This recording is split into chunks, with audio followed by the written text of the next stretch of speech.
एक बार शौनक ऋषि ने हाथ में तुला लेकर सब सुख एक पलड़े में डाल दिए, और एक पलड़े में एक क्षण मात्र का सत्संग।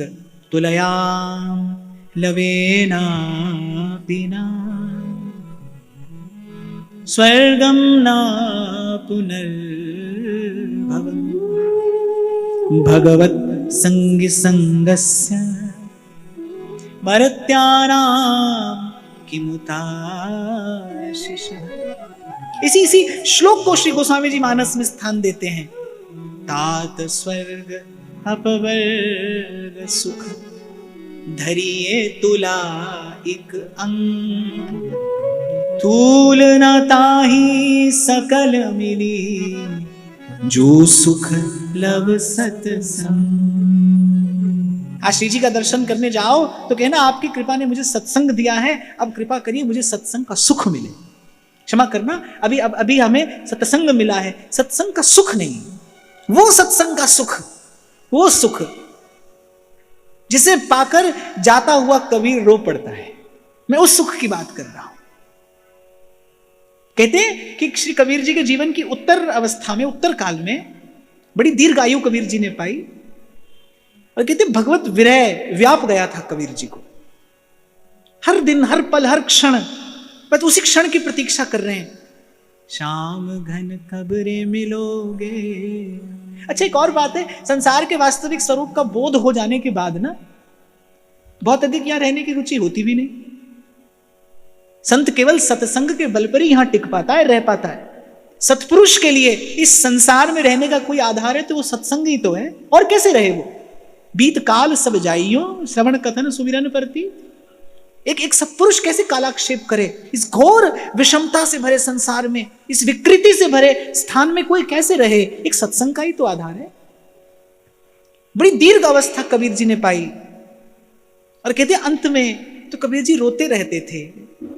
मास गया पिंजर रहा, ताकन लागे कान। शरीर की दशा हो गई थी कबीर जी के ऐसी। मांस गया पिंजर रहा, और कहते तो भी ताकन लागे काग। साहेब अजहु न आया, सखी मंद हमारे भाग। कबीर जी की वाणी में उनके अंतिम समय की पीड़ा का दर्शन होता है, वो जो भगवत विरह की पीड़ा थी। ऐसा कबीर जब जाता है भगवत धाम को तो जाते जाते रोता है। वो कोई पूछता है कि आप क्यों रोते हैं, तो कबीर कहता है जो सुख है सत्संग में सो वैकुंठ ना हो। कोई सुख छोड़े जा रहा हूं मैं यहां, वो सुख जो मुझे वैकुंठ में नहीं मिलेगा। मेरे प्रभु ने बुलाया है, मैं जा रहा हूं। दिया कबीरा रोए, और क्यों रोता हूं, कोई सुख छोड़े जा रहा हूं मैं यहां जो मुझे वैकुंठ में नहीं मिलेगा। इन हरि भक्तों के संग का सुख। कहते हैं जब पंढरीनाथ के मंदिर का पट खुलता था तो भगवान के नेत्र व्याकुल हो जाते थे। पंढरीनाथ के नेत्र व्याकुल हो जाते थे कि आज सन्मुख कोई भक्त आया है कि नहीं आया। ढूंढते थे भगवान सन्मुख खड़े श्रद्धालुओं की भीड़ में कि कोई नामदेव तुकाराम जैसा कोई भक्त है कि नहीं। जो सुख है सत्संग में सो वैकुंठ ना हो। आज तो जो बधाई का पद गाया जाता है उसमें रसिकों ने कहा है कि हित जी महाराज के यहाँ बधाई है, हित प्रभु बधाई बांटते हैं। तो आज श्री महाप्रभु जी से बधाई में यही मांगना कि कृपानाथ आपकी कृपा से सत्संग मिला है, अब विशेष कृपा हो मुझ पर और मुझे सत्संग का सुख मिले, जो सुख संतों ने पाया कि जन्म जन्म की पूरी आशा। कोई दिन कोई घड़ी ऐसी आए जब आप यहां से तृप्त होकर जाएं। सत्संग का वास्तविक प्रसाद क्या है, तृप्ति लाभ हो जाए। तृप्ति लाभ, भले 2 क्षण के लिए आपको लगे सब मिला, अब कोई और इच्छा नहीं है कि ये अनुभूति चाहे क्षण भर की हो, पर हो सत्संग की कृपा से। कभी हो प्रभु मुझ पर कृपा हो, मुझे सत्संग का विशेष सुख मिले, मुझे सत्संग का वास्तविक सुख मिले, मुझे सच्चा सुख मिले। एक और बात मैं आपको निवेदन करूं, कुछ मिल जाने पर, बहुत कुछ मिल जाने पर और सब कुछ मिल जाने पर भी सच्चा सुख नहीं है। सच्चा सुख तो वही है जाको कछु न चाहिए, यही सच्चा सुख है।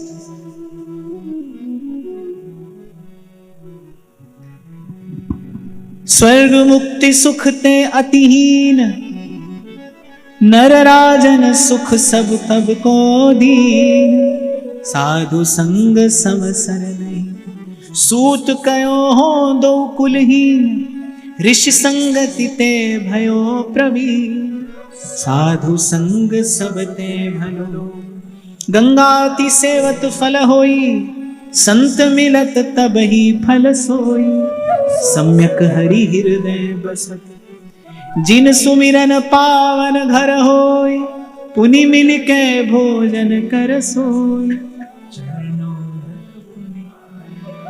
सकल अभद्र नष्ट वै जात। जब ही साधु पर सत लेगा, संत प्रसाद ही गाए हो जय जय। संत प्रताप ही गाए हो।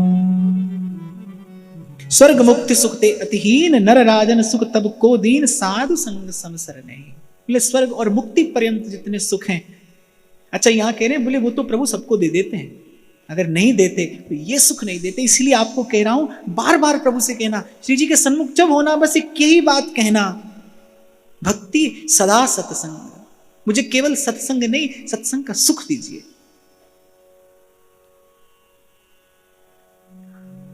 सूत कयो हो दो कुलहीन, ऋषि संगति ते भयो प्रवीण। साधु संग सब ते।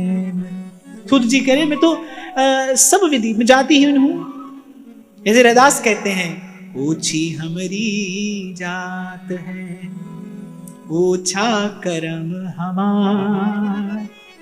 नीचे को प्रभु ऊंच कियो है, कह रैदास विचार। और मैं तो कहता हूं सत्संग के बिना कोई धूल में पड़ा हो या शिखर पर बैठा हो। भक्तिहीन जीव बस ओछा ही है। रैदास कहते हैं, प्रारब्ध से यहां जन्मे, ओछी हमारी जात है, ओछा कर्म हमार। पर नीचे को प्रभु ऊंच कियो है, कह रैदास विचार। ऐसे सूत जी कह रहे हैं, दो कुलहीन, मैं हीन कुल में प्रगटा, पर ऋषि संगते भयो प्रवीण। पर संतों के संग से हरि कथा कहने सुनने लगा। और हरि कथा की महिमा क्या है कि सूत जी के सन्मुख बड़े बड़े ऋषि भी नत होते हैं, प्रणाम करते हैं। जब सूत जी व्यासासन पर विराजमान होकर भगवत कथा कहते हैं, भगवत गुणानुवाद गाते हैं, तो बड़े बड़े तपस्वी, तेजस्वी, मनस्वी सूत जी के सन्मुख आकर नत होते हैं। क्योंकि जीवन में श्रेष्ठता श्रेष्ठ के संग से आती है। जीवन में श्रेष्ठता श्रेष्ठ के संग से आती है, और श्रेष्ठ केवल एक ही है, एको हम द्वितीयो नास्ति। गंगाति सेवत फल होई, संत मिलत तब ही फल सोई। सम्यक हरि हृदय। ये बात मैं आपको भी निवेदन कर रहा था, गंगा जी के स्नान से पाप धुल जाता है, ऐसा शास्त्र कहते हैं, ऐसा शास्त्रों का वचन है। पर कहते हैं गंगा अति सेवत फल हुई, माने दीर्घ काल के सेवन के बाद उसका कोई फल मिलता है। रुदास जी ने भी कही, सेवा और तीर्थ भ्रमण फलत है काल ही पाए, माने बड़े दीर्घ काल के सेवन के बाद उसका फल है। और वो दीर्घ काल का सेवन भी उचित रीति से किया जाए तो। तीर्थ के सेवन की एक विधि होती है। आजकल देखो लोग जाते हैं, जब तीर्थ पे जाते हैं तो तीर्थ के लिए जाते हैं कि मौज मस्ती के लिए जाते हैं। अब मौज मस्ती के लिए कोई गंगा में डुबकी लगाए तो खबर नहीं उसको क्या मिलता होगा। मैं तो इस विषय का विशेषज्ञ नहीं हूं, यहां तो बात आई है तो मैं चर्चा कर रहा हूं, है ना। मुझे तो इस विषय में कोई जानकारी नहीं है, क्या करने से क्या होता है मुझे इसकी कोई जानकारी नहीं है। मुझे केवल एक बात की जानकारी है कि प्रभु का भजन ना करने से जीवन नष्ट होता है। इसलिए हरि भजो, हरि भजो, हरि भजो। अमृत है हरि नाम हमारा, छोड़ विषय रस पीना क्या। हरि नाम नहीं तो जीना क्या, हरि नाम नहीं तो जीना क्या। मैं यहां व्यासपीठ पर बैठा हूं, मुझसे यदि कोई प्रश्न करे क्या किया जाए इस दुस्तर भव सिंधु से पार होने के लिए, क्या किया जाए, तो मेरे पास दो मार्ग नहीं है, एक ही है। और मेरी उसमें अटूट श्रद्धा है, सुदृढ़ विश्वास है कि बस प्रभु का यश गाइए, प्रभु का गुण गाइए। जय हो आपकी सदाई जय हो। गुण गाइए प्रभु का, स्तुति करिए, अपनी वाणी सफल करिए, अपना भाव सफल करिए, अपना जीवन सफल करिए। हरि भजिए, हरि भजिए, हरि भजिए। तो कह रहे गंगा अति सेवत फल हुई, पर संत मिलत तब ही फल सोई। सम्यक हरि हृदय बसे। तो गंगा जी के थोड़े दीर्घ काल के सेवन के बाद पुण्य प्राप्त होता है, पर संत का संग तत्काल फल प्रदान करता है। और फल भी क्या, फल भी क्या, तीर्थ नहावे एक फल, संत मिले फल चार, सदगुरु मिले अनंत फल कहे कबीर विचार। संत के संग से सेवन से क्या फल है, एक तो तत्काल फल मिलता है, और फल भी क्या मिलता है, सम्यक हरि हृदय बसत। भक्त के नाते भगवान स्वीकार करते हैं भाई। उद्दंड जीव, पापाचार में लिप्त जीव सीधे सीधे प्रभु के सन्मुख जाने योग्य नहीं है, सीधे सीधे नहीं जाना चाहिए। संत भी ऐसा कहते हैं, गह भक्तन पद ओट, हरि कृपालु सब पाचली, क्षमी है तेरी खोट। भजन के मार्ग पर चलने का ये शिष्टाचार है, शिष्टाचार है। कहो नानक हम यही हवाले, राखो संतन पाछे। संतों के पीछे पीछे चलिए। दीन बचन संतन संग दरस परस की जय, दीन बचन संतन संग दरस परस की जय। महाराज उस दिन आपने एक बात कही, मैंने उस दिन भी कथा में कही थी, पर बात बड़ी अच्छी है, सच्ची है और बड़े काम की है, इसलिए मैं दोहरा रहा हूं कि एकांत में बैठकर माला फेरने से मन सुधरे नहीं सुधरे मैं नहीं जानता, पर येन केन प्रकारेण संत के चरणों में पड़ जाने से मन सुधर जाता है। सत्संगति से मन सुधरता है। मन का सुधरना क्या है, मन की निर्मलता का परिचायक क्या है, मन की निर्मलता का सूचक क्या है? मन की निर्मलता का सूचक यही है कि मन पुनः पाप में प्रवृत्त ना हो। पाप धुल जाना तो बहुत बहुत साधारण सी बात है भाई। कृष्ण केसरी को नाम एक बार लीने, ध्रुव पापी तिहु लोकन के छिन माही तरह। हमारे परम श्रद्धेय प्रातस्मरणीय श्री हिरदास जी महाराज सुनाया करते थे, एक बार एक बड़ी दरिद्र सी कन्या, पर पूर्व के पुण्य से वो रूपवती थी, एक साहूकार के युवक ने उससे विवाह कर लिया। अब जब ससुराल में गई, जब सब स्वागत सत्कार हो रहा था, कोई सुंदर रेशमी वस्त्र ला रहा है, कोई अमूल्य आभूषण दे रहा है, कोई सोने चांदी के पात्र लाकर दे रहा है, वो सब उसके सन्मुख धरे जा रहे हैं। और वो दबे से स्वर में किसी से पूछती है, बोले खाने के लिए रोटी तो है, रोटी तो मिलेगी ना? तो पास बैठे व्यक्ति ने कहा, ये सब मिल रहा है तुम्हें रोटी की चिंता है? तो महाराज श्री सुनाया करते थे, बोले भजन करने वाला पाप की चिंता ना करे, बस अपने मन की देखभाल करे कि मन पुनः पाप में प्रवृत्त ना हो, मन बार बार पाप की ओर न जाए। मन की निर्मलता का यही सूचक है भाई कि मन अब पाप में प्रवृत्त नहीं होता। और यदि कभी ऐसी स्थिति आ भी जाए, मान लो, क्योंकि जीव प्रारब्ध के बस में है, परवश जीव स्वबस भगवंता। जीव प्रारब्ध से बंधा है, जीव संस्कार से बंधा है, जीव कर्म से बंधा है, जीव संसार से बंधा है, जीव माया काल से बंधा है। ऐसी स्थिति कभी आ भी जाए तो कम से कम उसके बाद पश्चाताप अवश्य हो। और पश्चाताप का अर्थ 2 घड़ी रो लेना नहीं है। पश्चाताप का अर्थ जब आप संकल्पबद्ध हो जाएं कि अब मैं ईमानदारी से प्रयास करूंगा पुनः इस ओर न जाने का। उस दिन भी मैंने आपको एक छोटी सी बात कही थी कि हमारी गलती छूटती क्यों नहीं, हमारी गलती सुधरती क्यों नहीं? क्योंकि एक तो हम पश्चाताप की पीड़ा से बड़ी शीघ्र मुक्त हो जाना चाहते हैं। वो जो पश्चाताप की वेदना है उसको बने रहने दीजिए अपने भीतर, वो बचाएगी आपको, वो आपको फिर उस मार्ग पर नहीं जाने देगी। यही मन की निर्मलता का चिन्ह है, यही सूचना है कि आपका मन निर्मल हो रहा है। अब मन बार बार पाप में नहीं जाता। अब मन में शुभ संकल्प स्फुरित होते हैं। वेद की ऋचा कहती है, प्रार्थना की है ऋषियों ने, मनो में शिव संकल्प मस्तु, मेरे मन में शुभ संकल्प स्फुरित हो।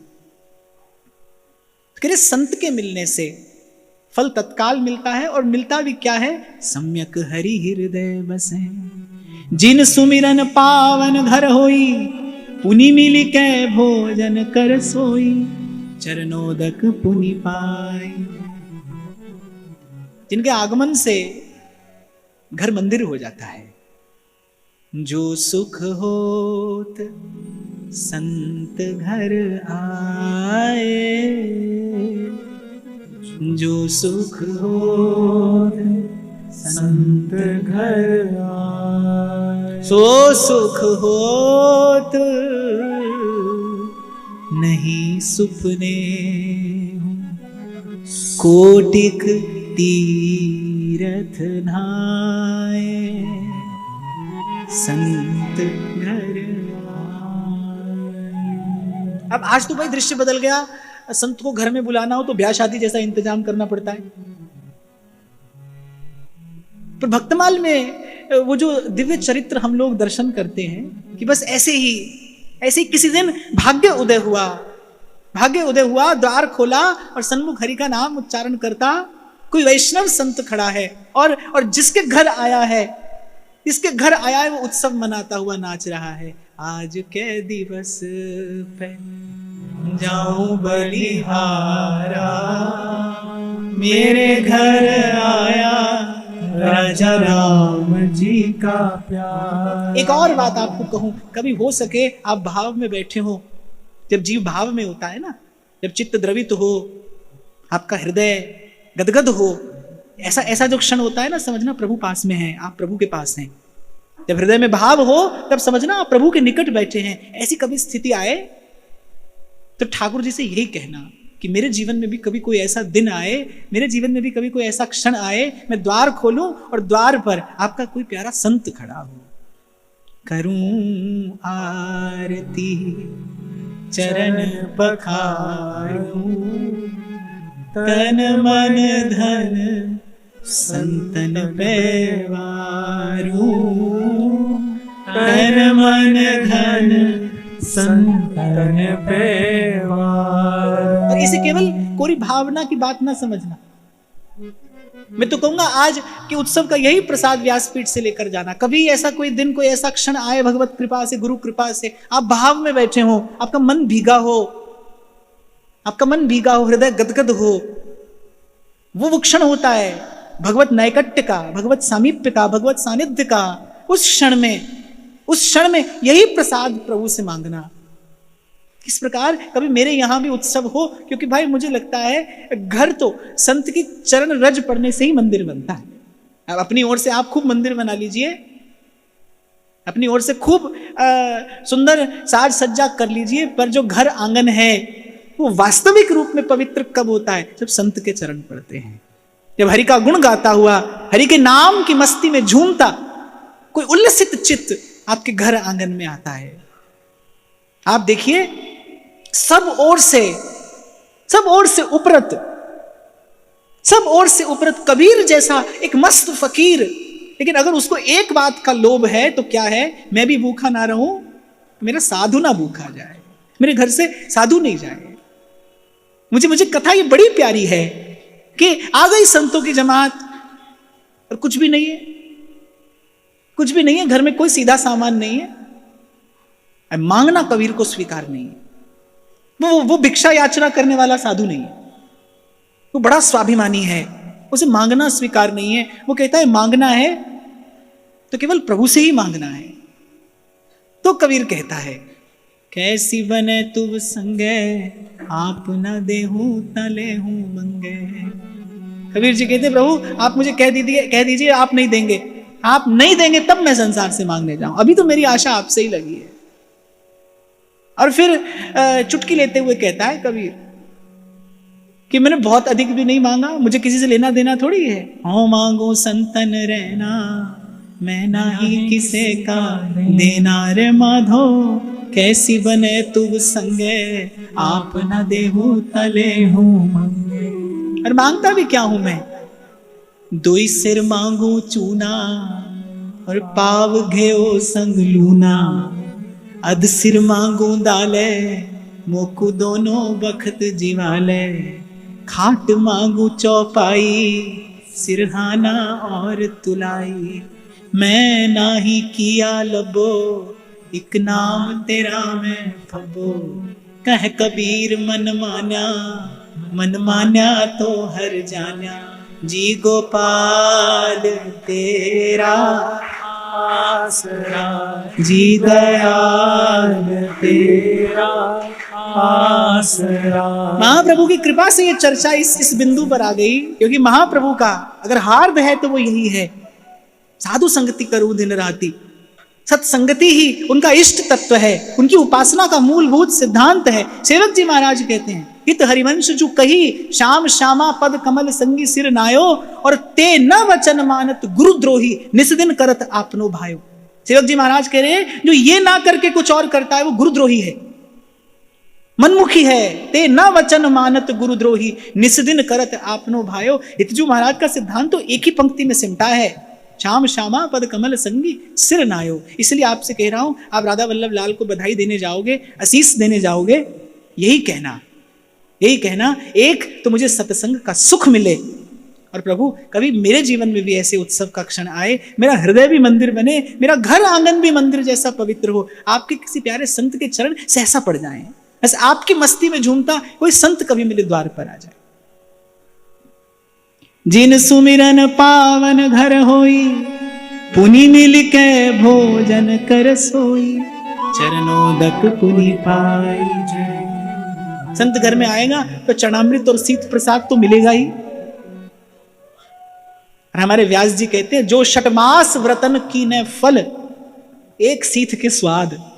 जो षटमास व्रतन कीने फल, 6 मास व्रत करने का, चांद्रायण और कृच्छ आदि बड़े बड़े व्रत करने का जो फल है, व्यास जी कहते हैं वो संत के एक शीत प्रसाद के कण में है, एक शीत के स्वाद, हमारी जीवन मूर प्रसाद।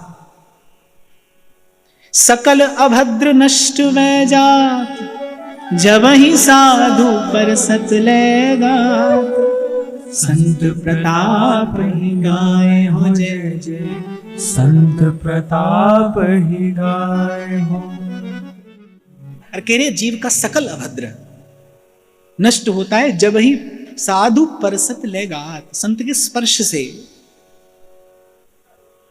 जीव के सब अमंगल नष्ट होते हैं।